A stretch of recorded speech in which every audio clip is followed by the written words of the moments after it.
Hello friends, आज की ताजा खबरों में आप सभी का स्वागत है। झारखंड की तमाम छोटी बड़ी खबर इस वीडियो में देखने को मिलेगी। सबसे पहले बड़ी खबर, शिक्षा विभाग में 3000 क्लर्कों की होगी बहाली। एक बड़ी खबर की झारखंड के शिक्षा विभाग में जल्द ही 3000 क्लर्कों की बहाली की जाएगी।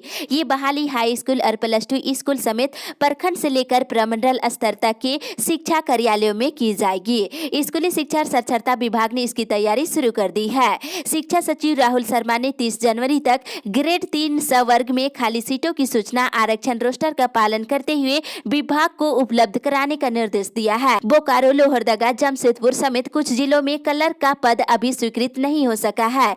क्लर्क की खाली पदों की संख्या निकल कर सामने आने के बाद उस पर नियुक्ति प्रक्रिया शुरू की जाएगी। इसी के साथ ही अगली बड़ी खबर, हादसे में घायलों को मुफ्त में मिलेगी इलाज। एक बड़ी खबर की केंद्र सरकार सड़क हादसों में घायल होने वाले लोगों को निजी अस्पताल और नर्सिंग होम में मुफ्त में इलाज कराने के लिए सुविधा देने जा रही है। इसके तहत 1.5 लाख रुपए तक का इलाज आप मुफ्त में करा सकते हैं। अस्पताल पहुंचाने या फिर दूसरी जगह ट्रांसफर करने में परिवहन खर्च अलग से दी जाएगी। हिट एंड रन मामले में घायलों का ख्याल रखते हुए उनको इस योजना में शामिल किया है। और सड़क हादसे में अस्थायी अपंगता आ जाती है तो आपको 5 लाख रुपए मुआवजा दिया जाएगा और मृत्यु होने पर उनके परिजनों को 5 लाख रुपए मुआवजा राशि दी जाएगी। इसी के साथ ही अगली बड़ी खबर, मौसम विभाग से गिरा पारा, बढ़ेगी ठंड।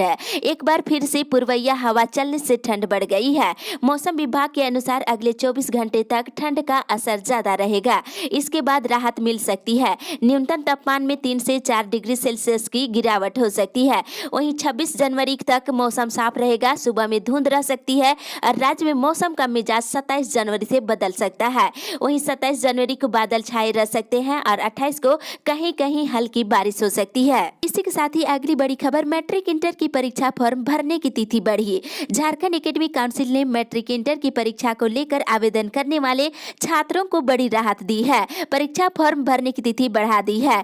छात्र 6 फरवरी तक बिना विलंब शुल्क के साथ ऑनलाइन आवेदन कर सकते हैं, जबकि विलंब शुल्क के साथ 7 फरवरी से लेकर 18 फरवरी तक आवेदन लिया जा सकता है। और साथ ही इधर कोडरमा जिले के जोहार नवोदय विद्यालय में कक्षा 6 में दाखिला लेने वाले 40 छात्रों का नामांकन रद्द कर दिया है। साथ ही कोल्हान विश्वविद्यालय में ऑफलाइन कक्षा शुरू करने की मांग की जा रही है। इसी के साथ ही अगली बड़ी खबर, सभी ट्रेनों का परिचालन अप्रैल से संभव। एक राहत भरी खबर की कोरोना काल में बंद भारतीय रेलवे की नियमित यात्री सेवा अप्रैल से शुरू हो सकती है। साथ ही रेलवे नया टाइम टेबल भी लागू कर सकती है। अभी रेलवे विशेष मेल एक्सप्रेस का परिचालन कर रही है, जो पूरी तरह से आरक्षित श्रेणी की है। बिना टिकट के आप सफर नहीं कर सकते हैं, लेकिन सभी ट्रेनों का परिचालन अप्रैल से संभव है। और वहीं रेलवे के एक अधिकारी ने बताया है कि नियमित रेल यात्री सेवा को लेकर के मार्च तक इस संबंध में मंजूरी मिल सकती है। इसी के साथ ही अगली बड़ी खबर, कोरोना का टीका लेने में पलामू जिला आगे। एक बड़ी खबर की झारखंड में कोरोना महामारी से बचाव को लेकर टीकाकरण अभियान शुरू है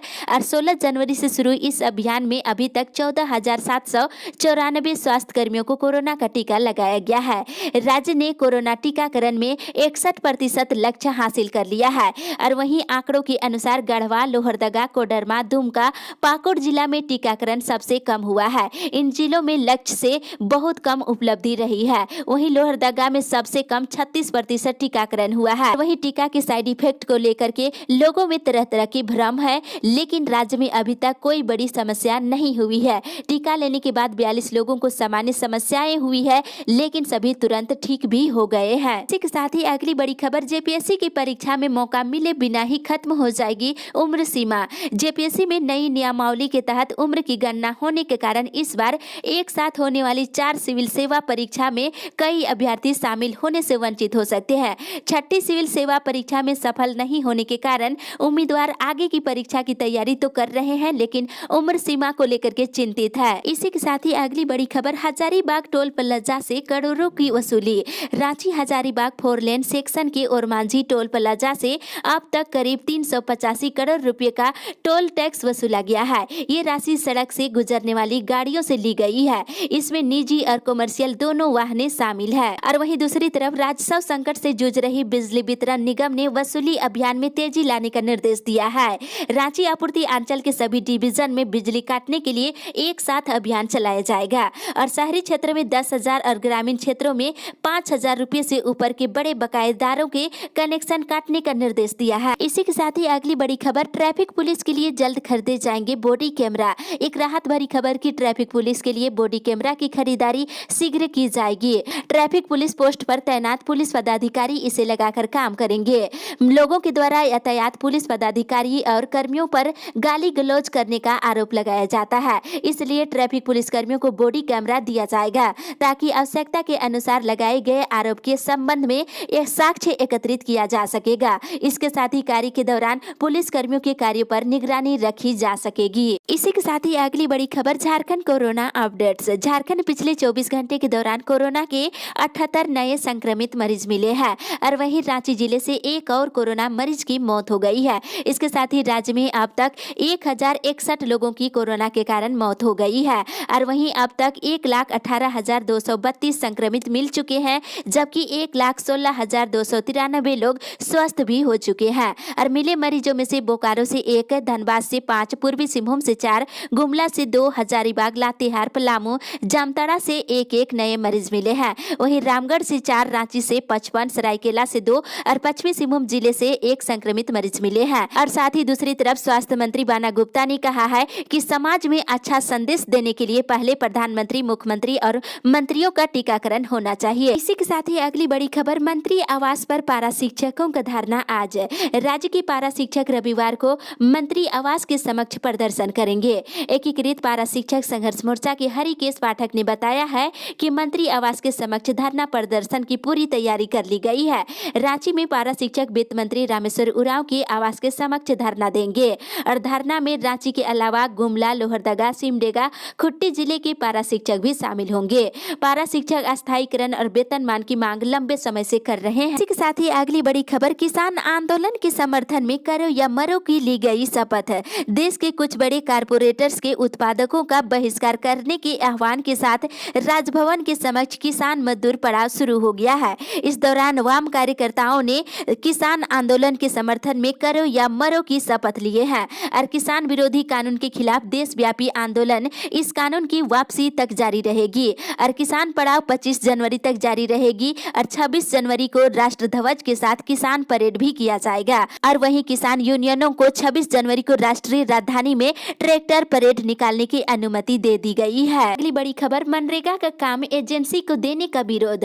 मनरेगा के कार्यों के लिए क्लस्टर लेवल फेडरेशन को क्रियान्वयन एजेंसी बनाने की तैयारी है। ग्रामीण विकास विभाग इसकी तैयारी कर रहा है। इसे लेकर रांची जिला मनरेगा कर्मचारी संघ ने विरोध जताया है और संघ के सदस्यों ने खिरजी विधायक राजेश कच्छप को इस संबंध में ज्ञापन सौंपा है और उन्हें पूरे मामले से अवगत कराते हुए इस पर आवश्यक पहल करने का आग्रह किए हैं। इसी के साथ ही अगली बड़ी खबर, स्टॉल लगाकर मिलेगा जॉब कार्ड। चाईबासा जिले के नोवामुंडी प्रखंड में आगामी 30 जनवरी को पेंशन, आवास और जॉब कार्ड खोलने के लिए स्वीकृति पत्र के लिए प्रखंड परिसर में स्टॉल लगाए जाएंगे। मनरेगा योजना में दीदी बाड़ी का भी स्टॉल लगेगा और कुआं का कार्य मनरेगा से शुरू करने का निर्देश दिया है, जिसमें पेयजल और सिंचाई कार्य भी शामिल होगी और आवास निर्माण और पौधारोपण कार्य में भी तेजी लाने का निर्देश दिया है। साथ ही इधर पश्चिमी सिंहभूम में कुपोषण को मिटाने के लिए जिला प्रशासन की ओर से विशेष पहल की जा रही है। चाईबासा शहर के नजदीकी अवस्थित बाराचीरू में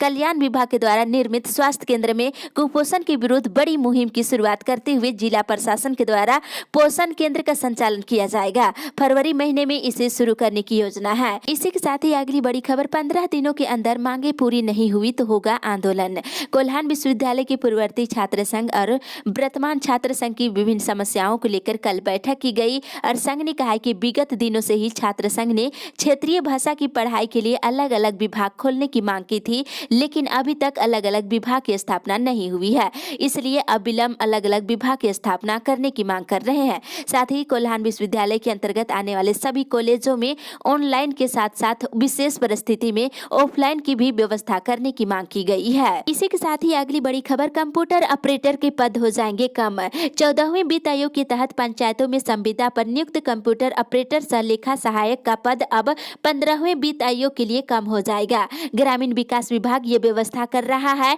अब हर 5-6 पंचायतों के लिए एक कंप्यूटर ऑपरेटर रखने का निर्णय लिया गया है। इस पर मुख्यमंत्री ने अपना अनुमोदन दे दिया है।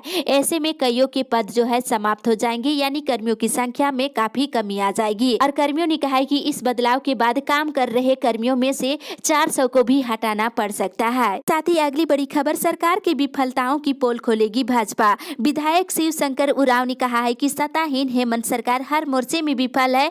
सरकार की विफलताओं की पोल खोलने का कार्यक्रम भाजपा करेगी।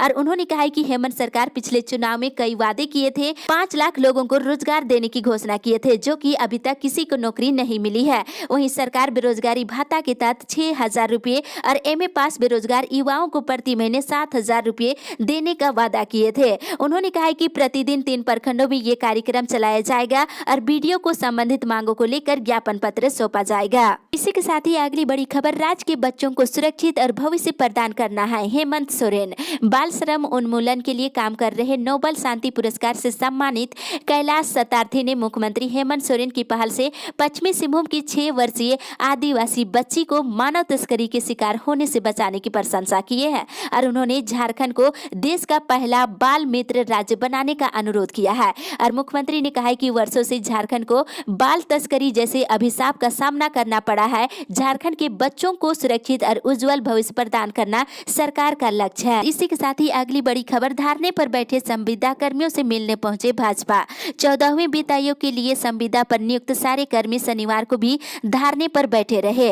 और भाजपा के प्रदेश अध्यक्ष दीपक प्रकाश सहित अन्य भाजपा के नेता भी शनिवार को कर्मियों से मिलने पहुंचे। और दीपक प्रकाश ने कर्मियों को आश्वासन दिया है कि वे लोग उनके आंदोलन में साथ है और हर संभव मदद देने की आश्वासन दिए हैं। और दूसरी तरफ पंचायत सचिव और लिपिक प्रतियोगिता परीक्षा के अभ्यर्थियों का धरना जारी है। JPSC के समक्ष पंचायत सचिव और लिपिक प्रतियोगिता परीक्षा के अभ्यर्थियों का चल रहा अनिश्चितकालीन धरना शनिवार को 5वें दिन भी जारी रहा।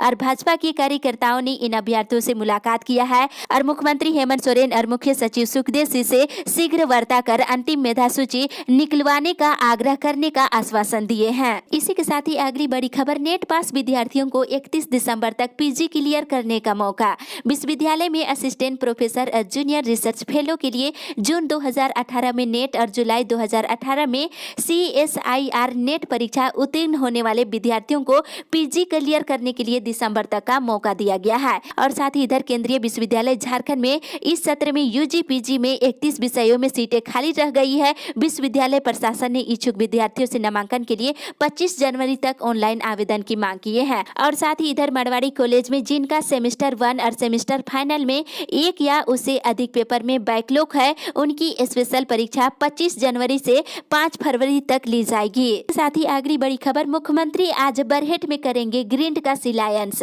मुख्यमंत्री हेमंत सोरेन रविवार को बरहेट हाई स्कूल मैदान से कई योजनाओं का शिलान्यास और उद्घाटन करेंगे। आपको बताते चले, इसमें मुख्यमंत्री हेमंत सोरेन बरहेट के कीताजोर में 70 करोड़ की लागत से बनने वाले ग्रिड का शिलान्यास करेंगे। और बोरिया और बरहेट में नवनिर्मित जिला परिषद भवन का भी उद्घाटन करेंगे। और पतना प्रखंड में 6 अतिरिक्त वर्ग कक्ष और स्कूल भवन का भी उद्घाटन करेंगे। इसी के साथ ही अगली बड़ी खबर, रिटायर कोयला कर्मियों को मिलेगी बेहतर चिकित्सक सेवा। राहत भरी खबर की कोल इंडिया ने सेवानिवृत्त कर्मियों को contributory post retirement medical scheme के तहत सदस्य बनने का मौका दिया जाएगा। जो इसके सदस्य नहीं बन पाए हैं उन्हें वेतन समझौता 10 के तहत मौका मिलेगा। ये निर्णय शनिवार को कोल इंडिया मानकीकरण समिति की बैठक में ली गई है। इस अपडेट में बस इतना ही। आगे की खबर के लिए आप हमारे साथ बने रहे।